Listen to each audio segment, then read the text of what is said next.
ప్రజల వద్దకే పాలన వెళ్లాలనేది సీఎం రేవంత్ రెడ్డి ఉద్దేశమన్నారు మంత్రి కొండా సురేఖ. ప్రజాపాలన కార్యక్రమాన్ని అధికారులు బాధ్యతగా తీసుకోవాలన్నారు. ఐఏఎస్, ఐపీఎస్ అధికారులకు పనితనాన్ని బట్టే ప్రమోషన్లు ఉంటాయన్నారు.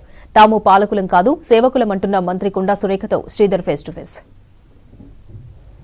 ప్రజాపాలనపైన సమీక్ష ఏదైతే ఉమ్మడి మెదక్ జిల్లాకు సంబంధించిన అధికారులతో జిల్లా ఇన్ఛార్జ్ మంత్రి కొండా సురేఖ గారు సమీక్ష కార్యక్రమం నిర్వహించారు. దీనిపైన అధికారులకు సూచన చేశారు. రేపటి నుంచి జరుగుతున్న ఈ కార్యక్రమం పైన మేడం చెప్పండి, అంటే ఎట్లా ఉంది, ఆ ఏర్పాట్లన్నీ పూర్తయినా ఎట్లా చేయబోతున్నారు? వాళ్ళు మొత్తం ఆఫీసర్స్ అందరూ కూడా సిద్ధంగా ఉన్నారండి. వాళ్ళకి ట్రైనింగ్ కూడా పూర్తయింది. వాళ్ళకి ఇన్స్ట్రక్షన్స్ కూడా ఇవ్వడం జరిగింది. ఎట్లా తీసుకోవాలి ఏంటి అనేది కౌంటర్స్ కూడా ఏర్పాటు చేయడం జరుగుతుంది.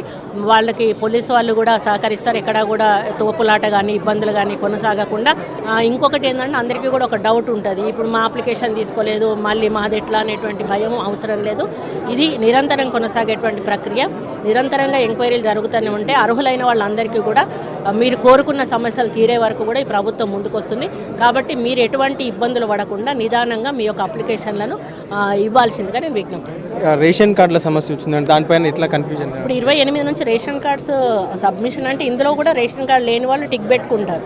మళ్ళీ ఎంక్వైరీకి వచ్చినప్పుడు ఎవరిది వాళ్ళు స్ప్లిట్ చేసి రేషన్ కార్డు ఇవ్వడం జరుగుతుంది. మళ్ళీ నెక్స్ట్ వాళ్ళు తర్వాత మళ్ళీ వాళ్ళు సపరేట్ అప్లికేషన్ కూడా పెట్టుకోవచ్చు. ఇప్పుడు ఇందులో కూడా వాళ్ళ అప్లికేషన్ కంటిన్యూ చేయొచ్చు. కాబట్టి ఇండిపెండెంట్ రేషన్ కార్డు వచ్చినాక కూడా మళ్ళీ పెట్టుకోవచ్చు, అక్కడెక్కడ ప్రాబ్లం లేదు. కాబట్టి అందరి కుటుంబంలో ఉన్నటువంటి అందరి సమస్యలను కూడా క్రోడీకరించే ఈ అప్లికేషన్ రూపొందించడం జరిగింది.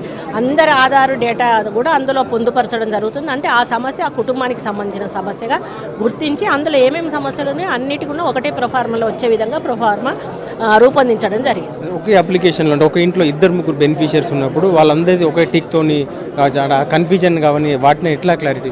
అది మళ్ళీ ఎంక్వైరీకి వెళ్తారు కదా. ఇప్పుడు డేటా అప్లోడ్ చేసినాక మళ్ళీ అధికారులు గ్రామాల్లోకి ఎంక్వైరీకి వెళ్ళినప్పుడు ఇంటింటికి వెళ్ళినప్పుడు వాళ్ళది డీటెయిల్డ్ ఇన్ఫర్మేషన్ వస్తుంది. వాళ్ళ అర్హులు కారా, అర్హులైతే వీళ్ళకి ఎంతమందికి ఏ అర్హత ఉంది, ఇండ్లకి ఎవరికి అర్హత ఉంది, పెన్షన్స్కి ఎవరికి అర్హత ఉంది, రేషన్ కార్డ్స్కి ఎవరికి అర్హత ఉంది, దాన్ని మళ్ళీ డీటెయిల్డ్గా ఎంక్వైరీ చేసిన తర్వాత ప్రభుత్వం దృష్టికి వస్తుంది. అప్పుడు ప్రభుత్వం మంజూరీ కార్యక్రమం చేపట్టారు. డబుల్ బెడ్రూమ్ల విషయంలో కూడా అంటే మీతో ఎమ్మెల్యేలు మాడుతున్నారు రేషన్ కార్డుల విషయం, దాన్ని అదే వాళ్ళు ఆయన ఏమడిగాడు, ఫస్ట్ డబుల్ బెడ్రూమ్ ఇల్లు ఇచ్చిన వాళ్ళకి రేషన్ కార్డు ఇస్తారా అని అడిగారు. మరి రేషన్ కార్డు లేకుండా డబుల్ బెడ్రూమ్ ఇల్లు ఇట్లా ఇచ్చారు అని నేను అడిగాను. అంటే మీరు అనర్హత ఉన్న వాళ్ళకి డబుల్ బెడ్రూమ్ ఇల్లు ఇచ్చారన్నట్టే కదా. మళ్ళీ ఆయన సరిదిద్దుకునే ప్రయత్నం చేశారు. కానీ అది తప్పు. ఎక్కడ కూడా డబుల్ బెడ్రూమ్ ఇల్లు అర్హులైన వాళ్ళకు రాలేదు. ఈరోజు మేము హైదరాబాద్లో జూబ్లీ హిల్స్లో ఉంటాము. మా పక్కనే బోరబండ అన్నటువంటి ఒక దాంట్లో ఉంటుంది. దాంట్లో 500-600 ఇండ్లు ఉంటాయి. అందులో ఒకసారి మీరు వెళ్ళి చూడండి, అన్ని కార్ పార్కింగ్లే ఉంటాయి. కార్ పార్కింగ్ చేస్తారు. వాళ్ళు లోపల టైల్స్ వేసి షెల్ఫ్లు కట్టి ఒక్కొక్క ఇల్లును 10,000 రూపాయలకు ఈరోజు రెంట్కి ఇచ్చుకుంటా ఉన్నారు. అంటే నిరుపేదలకి ఇవ్వాల్సిన డబుల్ బెడ్రూమ్ ఇల్లు వాళ్ళ నాయకులు ఇవ్వడం వలన ఈరోజు మిస్యూజ్ అయినాయి. 100% డబుల్ బెడ్రూమ్ ఇల్లు మిస్యూజ్ అయినాయి.